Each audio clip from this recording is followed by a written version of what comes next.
Welcome to Neurodivergent Discipleship, discipleship for every kind of mind. I am your host, Daniel Howell. This is my host, Tiana, the ever interesting, ever present person. I don't know why that is, but we'll look at it. Why do you think that's interesting? Well, my family, my two kids and husband love playing with Mario, and my daughter is Princess Peach and a lot of things, but she favors Rosalina, though, over Princess Peach. But I know all about the Mario universe.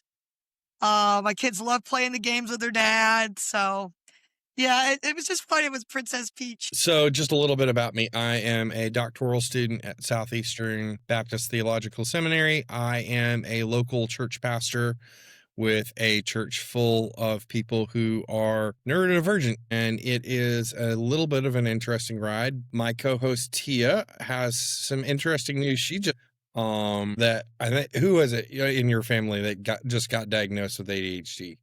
My son was actually diagnosed ADD back when he was 6. Okay. He was diagnosed with it when he turned 6. He's turning 13 next month. So we've done the medications. We're doing the natural, what's called, I guess, green way. And he used to be in therapy for like speech and occupational. And I saw a lot of parents and students in the waiting room. Even today, as I serve at my church, I have friends. I see other children and youth who are going through the same thing. A very good friend of mine at church also, he's going through the journeys of ADHD with his son currently. And so I've seen a lot of it around me. I'm dealing with it with my own son. I suspect even my daughter might have a little bit, maybe even myself. My husband even might have some, I'm noticing, with just looking at the symptoms and what happens. But I'm looking forward to going in depth here of what it is and how this all fits in our lives and our lives that God sets out for us.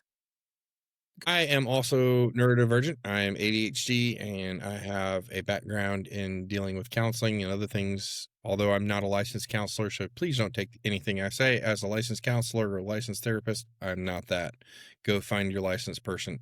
However, what if your ministry is unintentionally leaving students out? I have this question all the time because there are always those situations where you have that one kid who just does not fit the box, right? Definitely. And you're talking to two of them that don't fit the box on the best of days, right? So, so Perhaps. what if that's the case? Why is ministry to neurodivergent individuals so important? I just wanted to start us out with talking through that and welcome you to the podcast. If this is something that's helpful for you, we're going to be here for the next 24 episodes, at least, talking about this. Lots of information coming down the pipeline. Our mission here is to create ministries where every student, especially neurodivergent students, feel seen, valued, and included. So many of our churches are big box churches or little tiny churches, and there's nothing wrong with any size church. Any size church can meet the needs of a neurodivergent individual. The fact of the matter is they need to have an intentional person looking out for their needs. So there's some theology behind this. Like Jesus has a model of ministry that we see over and over and over again, right? He goes to the marginalized. He goes to the ones that don't fit. And he says, what? You are welcome at my table. You are welcome and you are invited to be a part of things. So as we explore this and we look at the idea of why is it important for students to feel welcomed to be a part of the church or be a part of the youth group or be a part of the tech team or wherever else they are, it's really important that we look at it and we remember the reason why we do this is because Jesus did this. Jesus included the ones that didn't fit. And he built an entire kingdom out of island of misfit toys. So here Everybody we has are. Everybody has a gift. So that's kind of the mission of this show. I used a term here. It's called neurodivergent. Neurodivergent is a big word. It's a buzzword right now. It basically means anyone who is on a spectrum or a range of different mental capacities. You have ranges like ADHD, you have autism, you have dyslexia, you have OCD, you have ODD, you have all of these. And what psychologists are saying is a lot of these conditions are on a spectrum. Like you'll have one end, which will be ADHD, you'll have another end that'll be ASD or autism, whatever they're calling it these days. The whole thing is being viewed as a spectrum. And so neurodivergent just means that you are on that spectrum. If you're on that spectrum, congrats, you're human. All people show up on this spectrum at some level. Whether you're neurotypical, which is just considered a normal person, or you're neurodivergent, meaning your brain acts a specific different way than most people do. Prevalence that I'm seeing in stats is about 30% of our population is predicted to be neurodivergent in the next 10 years. Mm. If 30% of our population is predicted to be neurodivergent in the next 10 years, then we need to take a very, very good look at how we reach these students, how we reach these people, how we include them. So, for example, I don't know about you, but like when I look at the Bible, I start in Genesis, and I might not make it through Leviticus, but I start in Genesis. And I feel like I'm not the only person who said that, but I start in Genesis. In Genesis 1:27, God says we are made in God's image. I think it's so critical that we acknowledge that every person is made in God's image, right? Yep. Every life matters. It doesn't matter if you're a little bit more neurospicy or neurodivergent. You might have the ability to sit down and learn everything there is about crocheting, knitting, painting, all in different days. That is a hallmark sign of ADHD.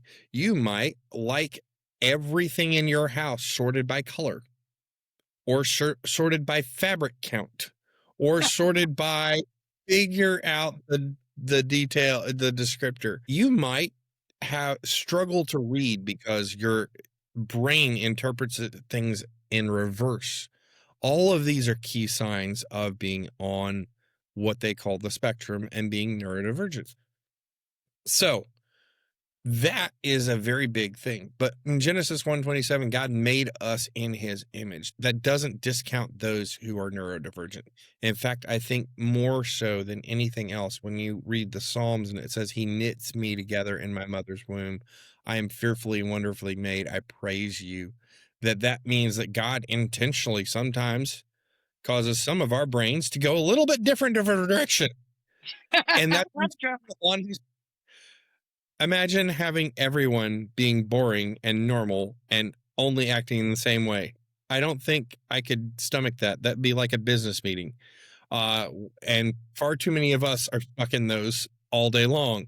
So there's another parable that is in the New Testament in Luke, and it's the parable of the banquet where Jesus says, hey, he sends someone out, and he sends them out and they bring in all these different people, some people who didn't fit there.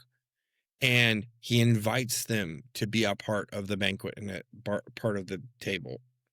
Another part of theology that maybe we need to explore is 1 Corinthians, right? In 1 Corinthians 12, it says we're all parts of the same body. So I don't know about you, but I don't want to all be an ear.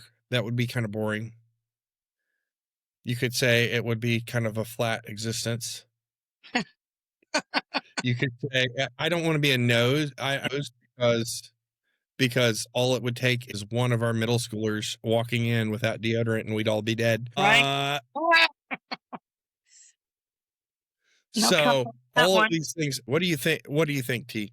Like when we think about the Bible and we think about including people, what are the verses or the things that stand out to you?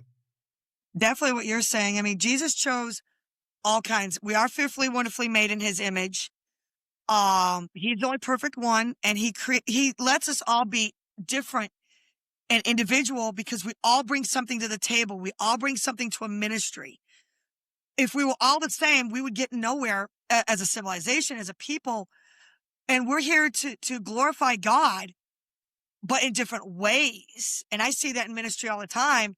Everybody brings a different strength to the table. One person may be strong in this section and has no clue about the section over here, but someone else will think differently and go, well, I don't know what you're doing over here, but I got you on this over here. And God creates us that way. It doesn't matter what's going on.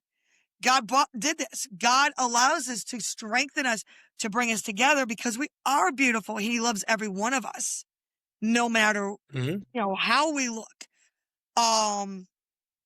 So it's definitely God. It's our human nature that we have to figure this out, how to get this together. God only knows how this is going to all come together. We just as humans have to let go and go, they've got a gift. We need to learn how to bring that in. And not just go, well, that's a little 100%. different. That's different. I don't know how to deal with that. So we're just going to ignore this over here. And that's not right. Because anyone who is neurodivergent has something to bring to the table. Let them No, bring in fact, I think one of the gifts of neurodivergence is that they tend to be the people who have a lot to bring to the table.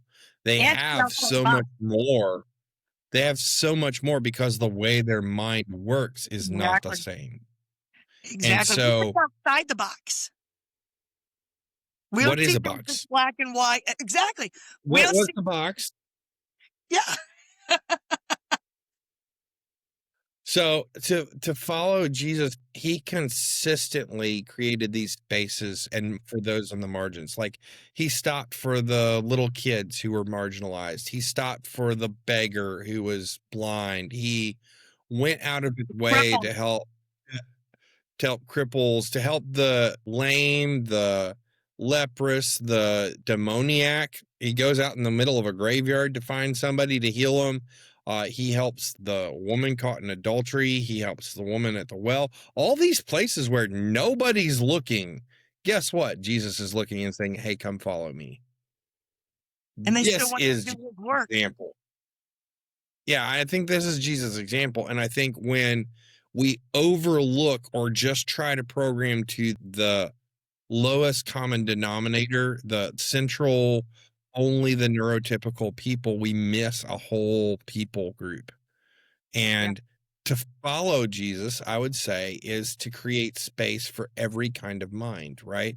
We exactly. want to create space for the person who's just a hyper genius, that they feel like they can come and know who God is and follow him and be with him and serve and use their gift for the kingdom. I had a guy who was on the spectrum at one of the camps I served at, and we had a running joke with him. He was a linguist, but he also did audiovisual like nobody's business. And so we had a running joke that he actually said himself.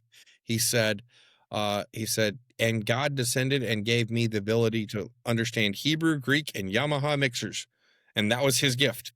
And we never had a sound problem that summer because that was just his wheelhouse. He could go in and that was his thing. I've worked with a lot of audio engineers. I think you have to Uh-huh. be a little neurodivergent to be an audio engineer. Oh, Because I work with 100%. You have to several. correct way too many things all at one time. So Exactly. it could even be said, as we're looking at the theology of this, right, that every miracle Jesus did was one that proved his lordship and the fact that everyone was invited to sit at the table. Yep. Think about it. Think about this. Everyone was invited to the wedding feast. Everyone was invited to the table. When the disciples come to him and say, hey, send these people off so we can have our own feast, our own little meal here.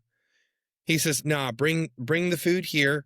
And We're it's going to funny have how every 5,000. time they were like, send them away. Like the children, the cripple, always send them away. Get rid of them. Go away.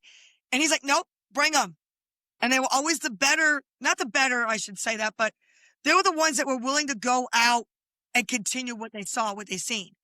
Whereas the people like the one that's saying, send them away, send them away. Did they continue the ministry? Did they continue speaking about Jesus? I have a feeling the ones that Jesus said, go, you're healed. go tell others. I believe they told others more so than the people that said, nope, they're not allowed here, go away. I think the Yeah, message got out further with those.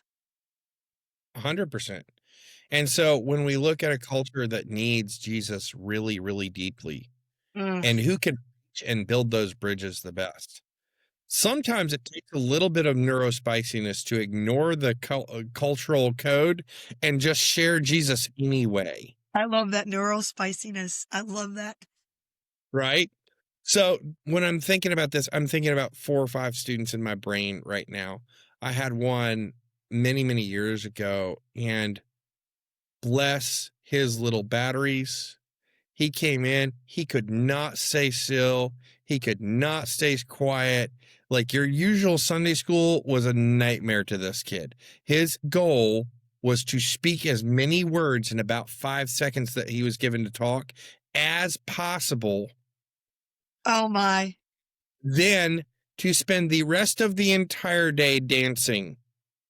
And you know the dancing I'm talking about because he's sitting in old plastic chairs just doing the little dance. It looks like someone's doing the soda pop dance from K-pop Demon Hunters is what it looks like. And so this was his experience. I was expected to make him sit still as a young intern and listen. And as a 6th grader, that's just not happening.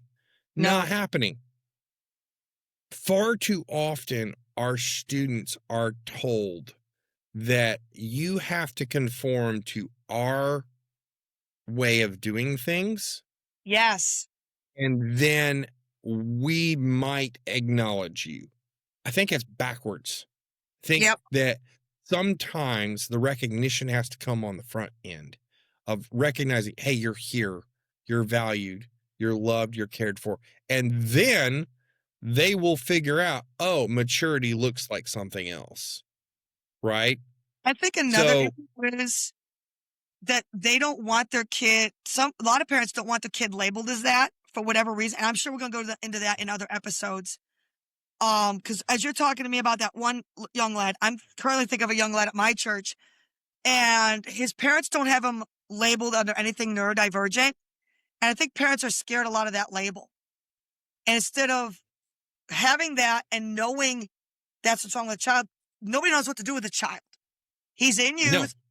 He's like off the wall. He's supposed to be serving. They can't find where to put him to serve because he's got all this energy and no one is working with him because I don't think the parent has said, look, this is what he has. This is what's going wrong on, where people can understand why he's not fitting into that box you're saying of sit down, be quiet. You're supposed to act like this. yeah. So, like, there are changes that we can make in an environment sometimes that help. We'll talk about that in next episode. We've got 5 key things that are helpful that any church can do. And stick around if you want to come on the other side of the wall with us. We have a little bit of extra things that can be helpful for you. Some of the research experts in these areas, like Dr. Ed Howell and even Jessica McCabe with How to ADHD, all these communities that are popping up around here cite a lot of research of like, hey, if we change little small things, it makes a huge amount of difference. Now, obviously, they're secular voices. There are not very many who are researching this on the faith side of things right now, although I'm starting to see some research come out in that area. The thing is that this is a ripple effect. Like when you impact the life of one ADHD kid, that ADHD kid has no filter. He will make sure that everyone around him or her knows that you impacted their life. It's a multiplier effect. And so when we're creating these spaces for neurodivergent students to come along and build community, and we're doing this creatively, and we're listening to them with empathy and listening hard to what their experience is and actually making changes like that, it creates such a ripple effect in your community and in your church. It might rewrite the DNA of your church. I think that's what sometimes we're afraid of. But a couple of the common barriers that people think about. When you think about this, and when I think about that student, one of the barriers for that student was, hey, our classroom was really, really small for middle schoolers. Yeah. Like, you had a classroom the size of a closet trying to fit 10, 12 middle school boys in and 2 adult leaders, and they had it set up in a boardroom style with like a table in the center and chairs all around the edge, and then you have a whiteboard and you're supposed to master teacher this whole thing. Sixth graders, that one size fits all teaching does not necessarily work. That would You almost have to be like teaching. That'd be like, you're going to do this and that's that. Like a board meeting. you have to you have to tailor it, right? Exactly. Other things that are really, really important to note, and this is an important note for youth ministries, loud environments can sometimes be the worst. They can sometimes be the most helpful, but they can sometimes be the worst. It's playing with things. And so many of our churches today, they have these loud services, and that's good. We love that we can worship and no one else can hear us, because if you're anything like me, I not only lose the bucket the tune's in, I punt it to a different country. And so for people not to be able to hear me when I sing is a beautiful thing. And if my sound tech ever finds out that and records me and releases a mixtape, I know where you are. I will hunt you down. So, but this is the thing. So very, very rigid structures, like even down to the timing of our Sunday school classes. Like if you go to a church like I do, a really small church, everyone's like, it has to be on time, has to be on time, has to be on time. You need to plan those 15-minute breaks inside, Yes. because you never know with that class. And it's up to that teacher and that volunteer and equipping them to know when to push the button and when not to. It might take 15 minutes for that class to settle down. And then they finally are learning and they're going so well. And you might not see that spark, that light bulb hit for another couple of weeks. So do you push that light bulb for another 5-10 minutes so that it sinks in? Or do you follow the timetable always and to the exclusion of learning, because they just started learning and the time's up and now you're not going to finish the lesson? And understanding that environments, that space, that rigid routines, that things like, oh, one size fits all master teacher doesn't always work for this group. But there are things we can do to change little things that make these more palatable and works better with neurodivergent individuals. My first thing that I would call every person who works with a neurodivergent individual to do would be, hey, look around your ministries, look where they might be being left out, or where you see students who are disappearing to the bathroom for 20 minutes because it's overwhelming. Or if I had a nickel for every one of those in my 20 years of student ministry, I would be very, very rich. Look around, and then when you find something, be curious about it, ask questions. I'm not an expert. You're not an expert. We just have a whole lot of collective experience here and a lot of people who are telling similar stories. And we see, oh, hey, the first thing that we need to do is ask a good question. If you ask a good question, you can actually respond to something. If you don't ask questions, then I think every leader, though, can take steps, large or small, to make their ministry environment feel like home, feel like a place where the Spirit speaks to every individual. And so my challenge to you and to everyone is, would you join me this week? Do one small thing for a student on the spectrum. Provide a fidget.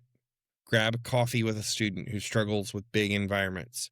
Write a note to one of your ADHD students calling out their specific gifting and their specific talents. And hey, if you like this content and want to dive deeper with us on this, feel free to click the link below and you'll get access to exclusive content where we discuss more of how you can include your neurodivergent students. Any closing thoughts, T, on why this is important? No, this is incredibly important. I see it all the time that students get left out, and there is a whole generation coming up that they need to be included. The bathroom break thing you're talking about, I've seen that. I'm not even a youth leader, but I see it. I see kids who are having that and they're shutting down. They're getting overwhelmed because no one's going to take them.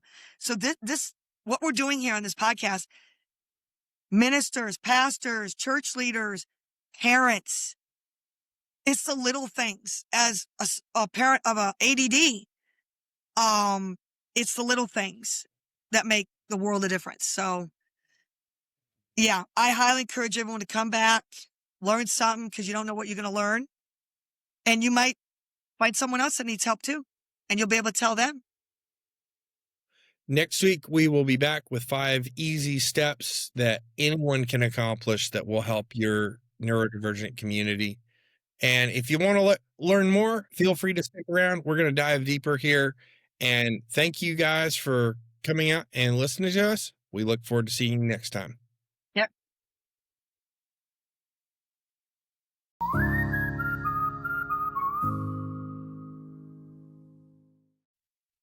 So welcome back to the deep end. Just want to say thank you. If you're joining us on this side of the wall, then thank you. You are supporting us. You are helping us to bring this content to you and to everyone. It's important, and we would love for you to reach out, share a story, share something, connect on social media, stories. Who knows? Your story might appear on the next episode of Neurodivergent Discipleship, We would love to have those opportunities to connect with you. As I'm thinking about it, though, it's important that we clear up a couple of things about neurodiversity and understand something. This encompasses a wide range of ways a brain can function. It's not just one thing like being hyper and not being able to sit still. That's typically the classic one that everyone notices. It's not even being like super focused on one little thing, like might be an autism or an OCD student that you have. It's not just that, it's all of these different ways. So everyone falls a little bit on the spectrum. Everyone has different preferences and different things. What we're talking about is a form of those preferences and a form of those ways of learning that is reinforced biologically. So thinking through it, this means we embrace differences in attention span. I know I have the attention span of a squirrel that just happens to be being zapped by 100,000 volts of electricity. That's about my attention span right now. Right? Communication is another big area. People do not realize how much is communicated through even just the way we posture ourselves. And for most kids who are neurodivergent, they never learn these things. Yeah. So communications becomes a huge thing. Learning and sensory processing. One of the biggest things with autism, ASD, and all those others is it's not so much that they don't want to. It is that they are being overwhelmed with sensory processing information to the point where they can't. It'd be like someone's sitting there stabbing you with needles all day and you're just trying to pay attention. Like it becomes so overwhelming. It's painful. And so we have to learn as leaders to embrace these different things to help where there are deficits or things that are just not firing on all cylinders, or maybe they're firing too much and they need a safe space to chill out. Every brain develops differently, and this happens from the womb. This isn't necessarily something that just is a predetermined thing genetically. There's not a predetermined way of raising someone that guarantees they end up in ADHD land. It's a whole variety of factors all coming together in one package. And it wasn't an accident. God created and designed us that way for a reason and a purpose. So even in my doctoral research, I can tell you it's been only within the last decade we're starting to understand what some of these differences are with some sense of clarity, biologically speaking. So, in case you may be wondering, what does this look like day to day? Right? That's a good question. Yeah. For viewers that have returned to our podcast, you may be wondering, what does this look like day to day? How do I know I'm making a difference with my neurodivergent students? So Daniel, how about in the next several minutes, let's take some time to explore some of these, not just the practical steps, but let's do some deeper shifts in the mindset and in the ministry culture, because that's where we foster the true belonging of our neurodivergent students. Yeah. So let's revisit why it matters. When we look at the stories of students who have felt excluded, right? And that our culture has thousands of these. There's a whole deconstruction movement that we could get into, do all kinds of stuff. Perhaps because they communicate differently, perhaps because they need to move in order to focus, or they process information at a unique pace. Like they might be slower than everybody else. They might be faster than everybody else and get bored and suddenly act out because of that. We recognize, first of all, the stakes are high. This is a gospel level priority for those students to understand who Jesus is and follow him with their whole hearts. Exclusion, when even unintentional, sends a message that only certain people are welcome in our spaces. And we're not talking about exclusion for obvious reasons that are safety related or theologically motivated. We're talking about exclusion just because some kid can't sit still. This sends a message that, okay, the only people who can follow Jesus are the ones who can sit still, behave, do the exact right thing all the time. Who were those people in the New Testament? Just offhand, who are the people who sat still, did all the right rules? The Pharisees, Sadducees, all the Pharisees leaders, and Sadducees. Ding ding. What did Jesus call them? hypocrites, Brood of vipers. brood of Uh, hypocrites. Yeah. Something tells me that that would not sit well with people. But like, here's the thing: they made their habit of excluding people and not allowing people near, to the point where even Jesus is sitting there and he starts forming a whip because they've made the one place a Gentile believer could worship God into a marketplace. And they're yelling, fresh fish, fresh doves, fresh lambs for the sacrifice. Here, change your money here. Instead of, this is a house of prayer. And so we have got to be really, really careful that we are not sending a message to students that they are not welcome unless they can act a certain way. In days gone by, we did this with people who looked like they fell face first into bait and tackle box, right? Right. Like, there was a whole thing when I was growing up. If you fell first into a Hot Topic store, you were like shunned by people at the church. It was like, no. But it's funny because that entire culture struggled to find Christ, and now some of them are the strongest Christians we have. When we intentionally invite, encourage, and build space for every way of experiencing Christ, we proclaim a bigger, truer story of God's family. Everyone's invited to sit at the table with Jesus. Jesus came for the weak, the meek, the lepers, the lame, the outcasts. Sounds to me like he's building a culture, and he came to build a culture and a church for neurodivergent students, right? Like the people who don't fit in, the people who are always the island of misfit toys. That's what he came to. He came to say, hey, you have a place. You belong here. I know I've seen a meme going around the social medias. What you're saying, would you welcome them in? And it's a lady. She's got a mohawk. She's got tattoos down her face everywhere. She's got piercings. It's like, would your church welcome them? And my church would. I know several churches would, but not all churches would. And it's the same with neurodivergent. You got to see past the flesh and see the heart and the mind that God has given this person, because that's what God cares about, what's inside, not what's on the outside. Yep. And it's not even that we just ignore it all. Eventually, we want them to mature and we want them to grow past those things. But at the moment, are you being the hands and feet of Jesus to say, hey, you can only be here if you can sit still? Yeah. So I don't know. So how do we go about building this awareness?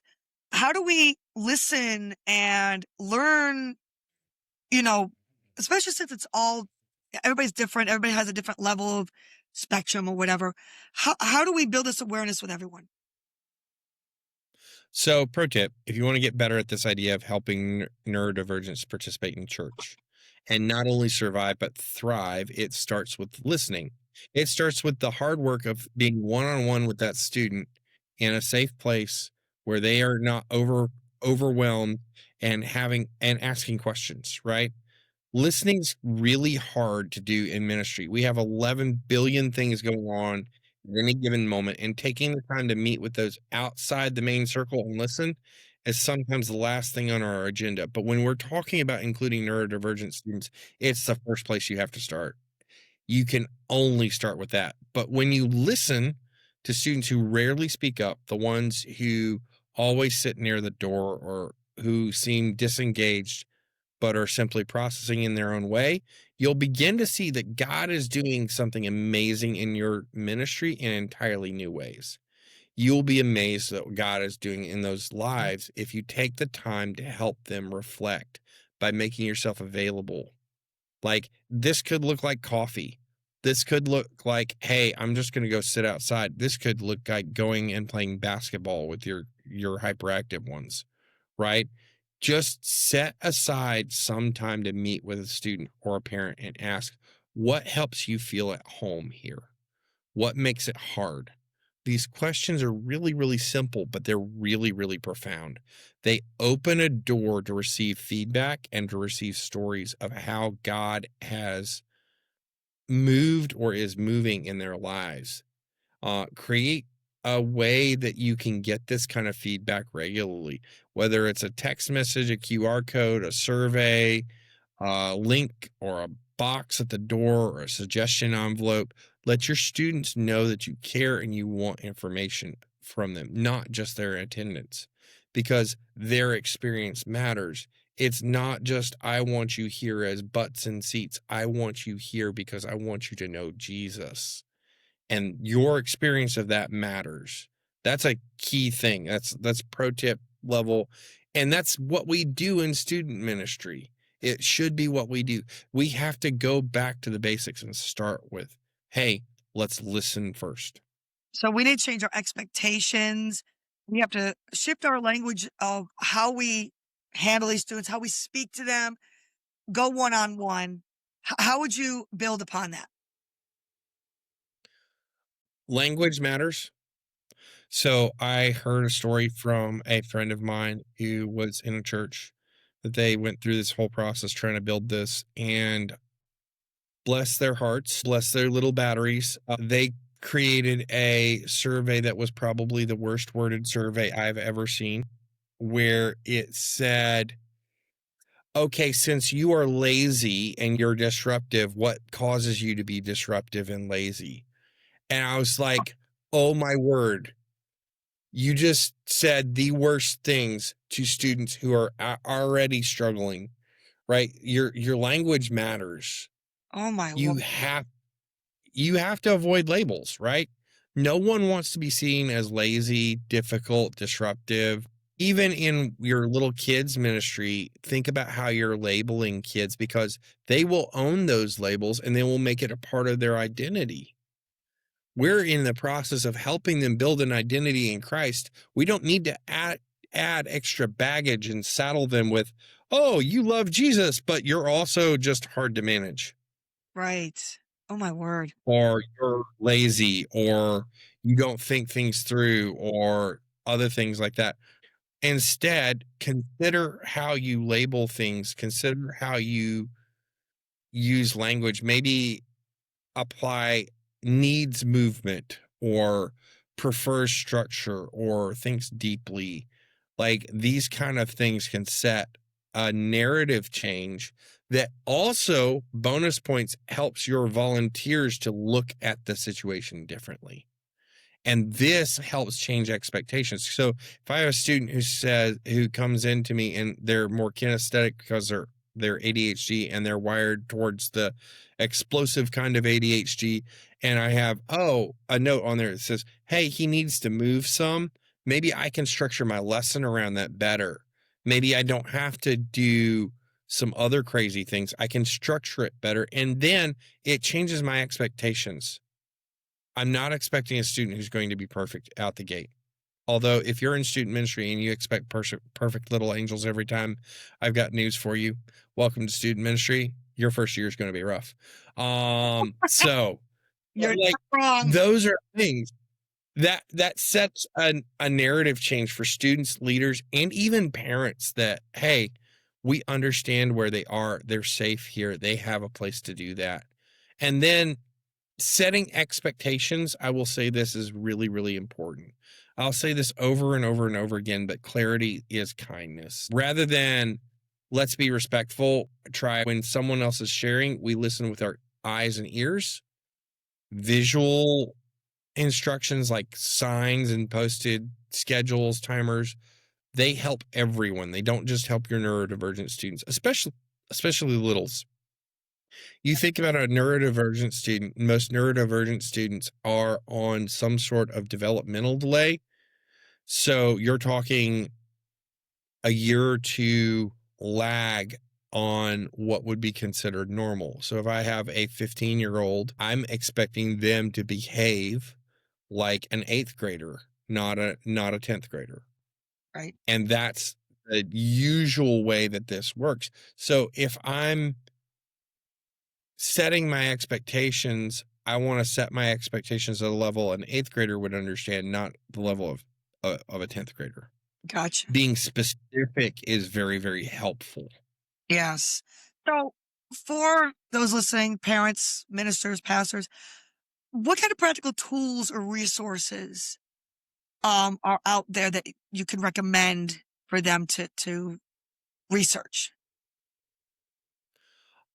This takes time, but there's tons of resources out there. Not all of them good, not all of them great, but things like the How to ADHD community, the others that are coming out. I think the Holderness family just put out a book on ADHD and stuff like that. There's communities everywhere that are popping up that are using the best of secular science to give tools and resources, but it's going to take time to build that repertoire. You're going to have to actually invest some time in watching some YouTube videos, reading some books, understanding, listening to your students and your parents, and maybe consider offering like short snippets of training to your leaders, to your parents of, oh, we understand this. Well, means this. And hopefully some of our podcasts can be helpful for that. Invite guest speakers or teachers who deal with this, or parents, or even other neurodivergent adults like myself or other people to share their stories. There are entire YouTube channels devoted to nothing but raising awareness of neurodiversity, including ours. So maybe you offer them links to listen to podcasts. That would be helpful. Create mini on-ramp activities where you help leaders to learn about their students. Like maybe consider once a year at your annual teacher training doing 5 minutes on, hey, here's what an ADHD student looks like. Here's what a autistic student looks like. Here are 5 strategies or 5 key things that help them. Feel free to show our videos if that's helpful.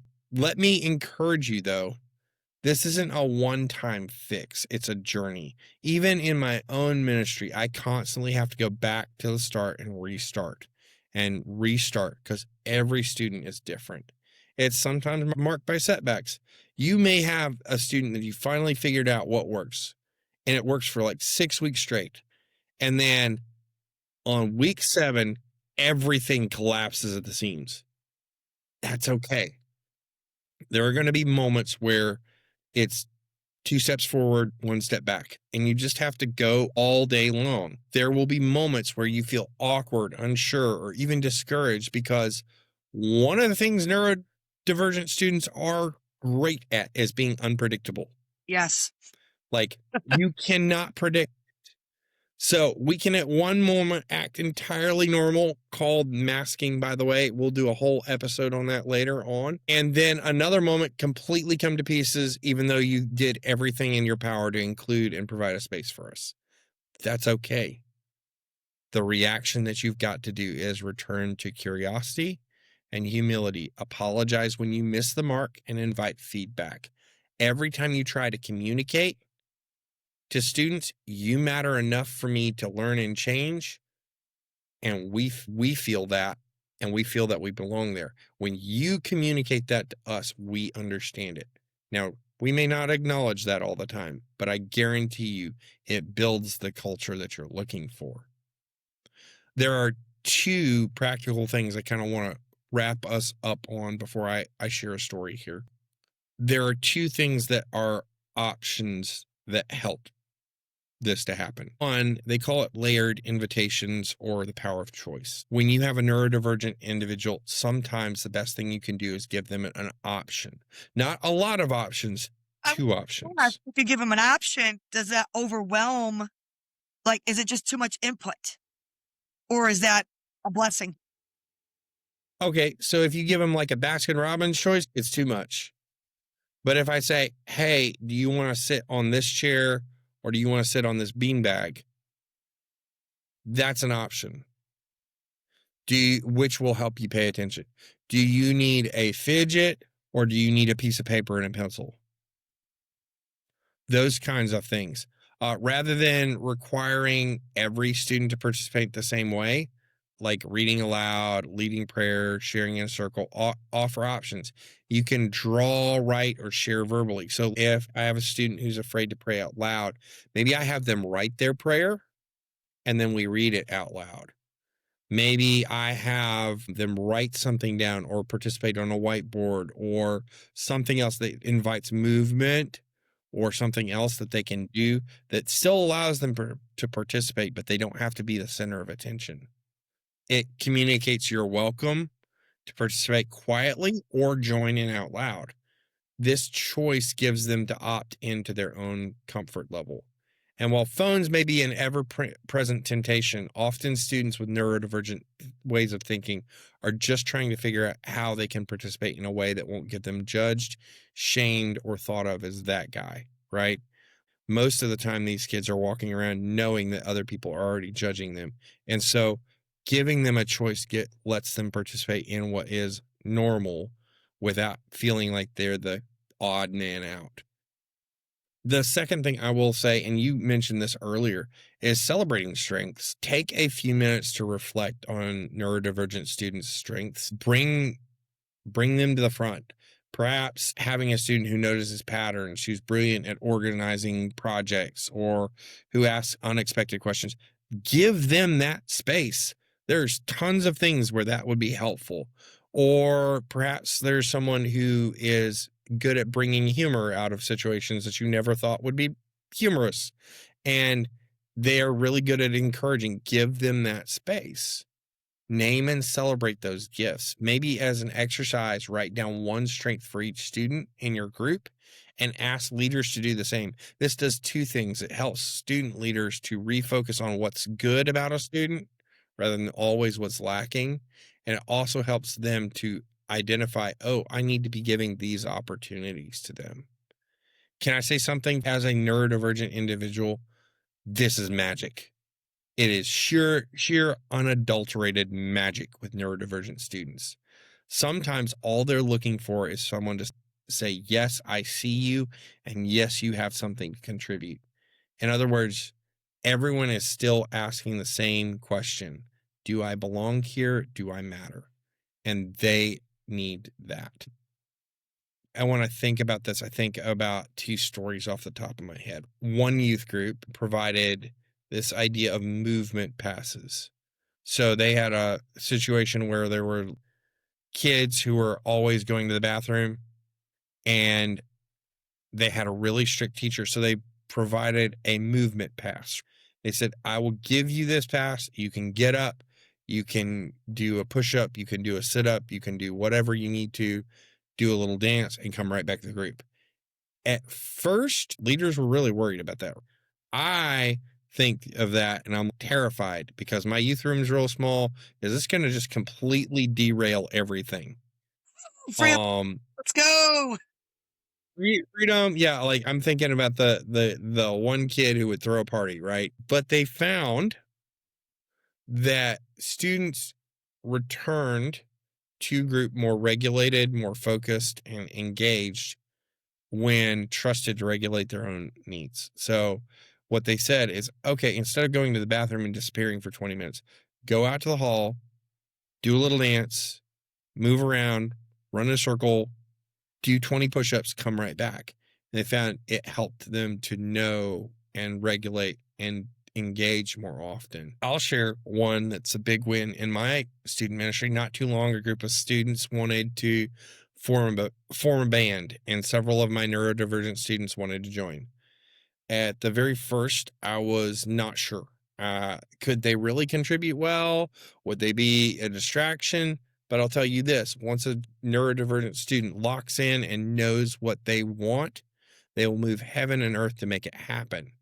These students stepped up and not only learned the parts, but they led the entire church in them a few months later.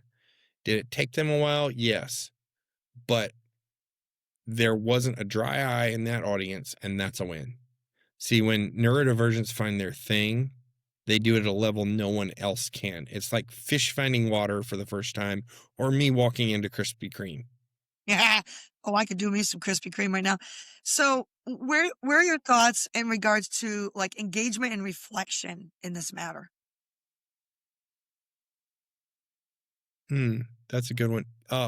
Pause for a moment and ask yourself questions like, who is in your ministry that might be waiting for a sign that they belong?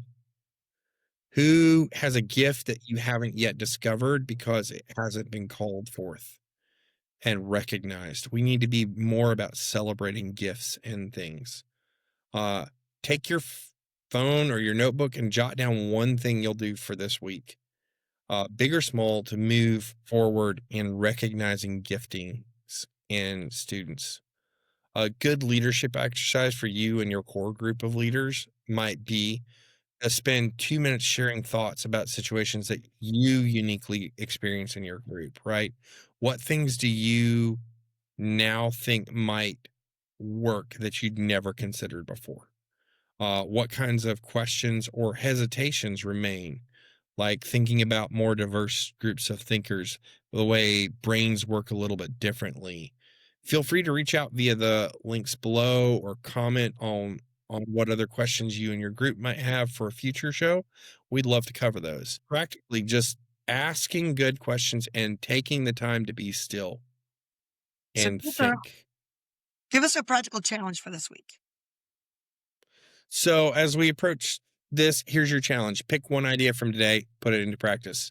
Then share what happens. I want an email, a message on social media, or even send a letter.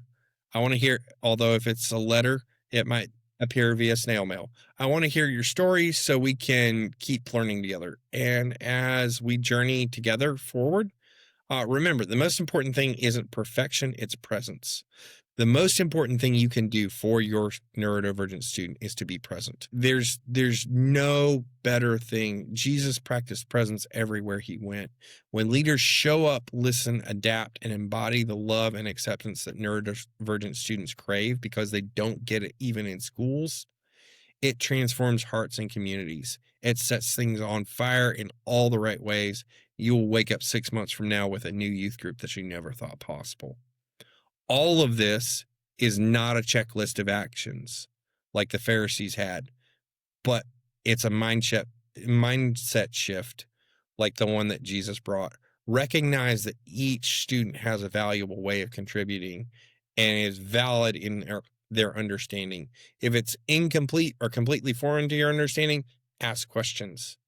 This moves you beyond just saying, okay, he's bouncing off the walls this week, to, Well, how can we help him? How can we help him develop his walk? How can we help him to help others? It allows them to express creativity. It allows them to open up. And when we understand these fundamental things, it helps them to be vibrant and resilient and to make better contributions and honor everyone in the community. That foundation of just understanding one another and seeking to know will help everyone feel welcome and heard. Fantastic. So, with this said, if you find some sort of encouragement in this or hope to find a kindred community, do me a big favor and hit that like and subscribe heart button, or consider becoming a subscriber on the link below. I already know this year we have a great lineup of podcasts for you, and I'm looking forward to getting to know you as listeners. So please feel free to follow Facebook page, Instagram page, leave me questions. Who knows, they might be on a future show. Remember, God made each person uniquely and designed them that way.